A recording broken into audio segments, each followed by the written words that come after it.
Capítulo 2, parte 5. Fragmentos de personalidade. Os complexos também podem ser pensados como fragmentos da personalidade ou subpersonalidades.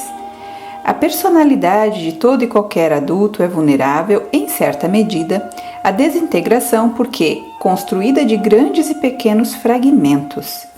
Estes podem vir a descolar-se. Minhas observações sobre os complexos corroboram esse quadro algo inquietante das possibilidades de desintegração psíquica, pois, no fundo, não há diferença de princípio alguma entre uma personalidade fragmentária e um complexo.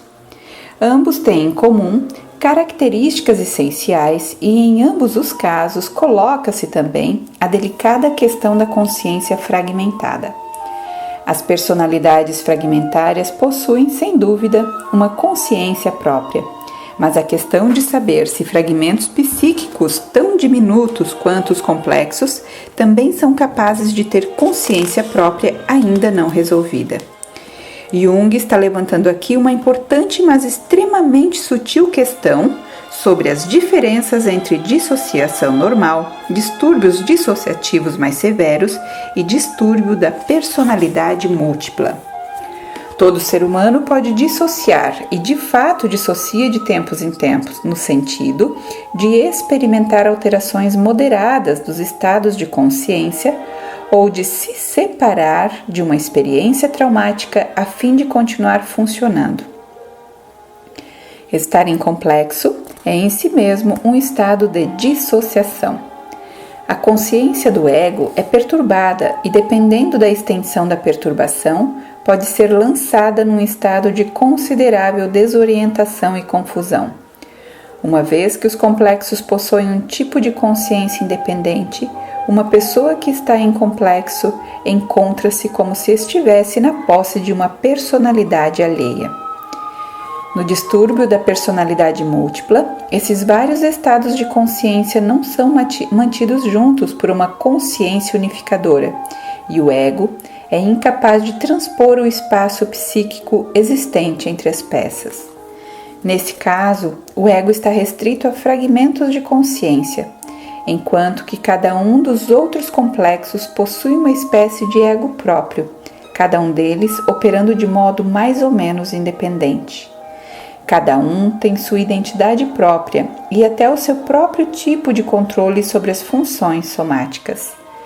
Alguns estudos de personalidades múltiplas indicam surpreendentes conexões psicossomáticas em cada uma das subpersonalidades, ao ponto de uma personalidade poder mostrar capacidades ou dificuldades físicas não apresentadas por outras. Uma personalidade pode ser alérgica à fumaça de cigarro, uma outra pode ser um fumante inveterado. A personalidade múltipla representa uma forma extrema de dissociação da personalidade. Os processos de integração normalmente ativos na psique foram contrariados por severos traumas, usualmente sexuais na infância, mas no menor grau, todos temos personalidades múltiplas, porque todos temos complexos. A diferença reside no fato de que os complexos estão, por via de regra, subordinados a um ego integrado, e a consciência do ego é mantida quando um complexo é constelado. Em geral, os complexos têm menos energia do que o ego e manifestam apenas um mínimo de consciência própria. O ego, em contraste, possui considerável soma de energia e vontade à sua disposição e é o centro primário da consciência.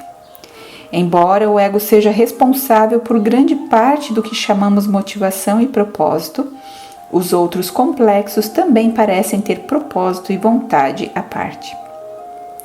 Com frequência, estes estão em conflito com o que o complexo do ego quer num determinado momento. Jung descreve os complexos como os personagens dos nossos sonhos, diante dos quais nada podemos fazer. São os seres élficos, tão bem caracterizados no folclore dinamarquês pela história do pastor que tentou ensinar o Pai Nosso a 2 elfos. Fizeram o maior esforço para repetir com exatidão as palavras ensinadas, mas logo na primeira frase não puderam deixar de dizer: Pai nosso que não estás no céu. Como era de se esperar, por razões teóricas, esses complexos maliciosos e travessos mostram-se ineducáveis. A moral dessa história é que não se pode convencer os complexos a fazer o que o ego quer que eles façam. São intratáveis. São como imagens minêmicas congeladas de experiências traumáticas. E não são experimentadas somente em sonhos, mas também na vida cotidiana, onde elas fazem com que o ego se sinta igualmente impotente.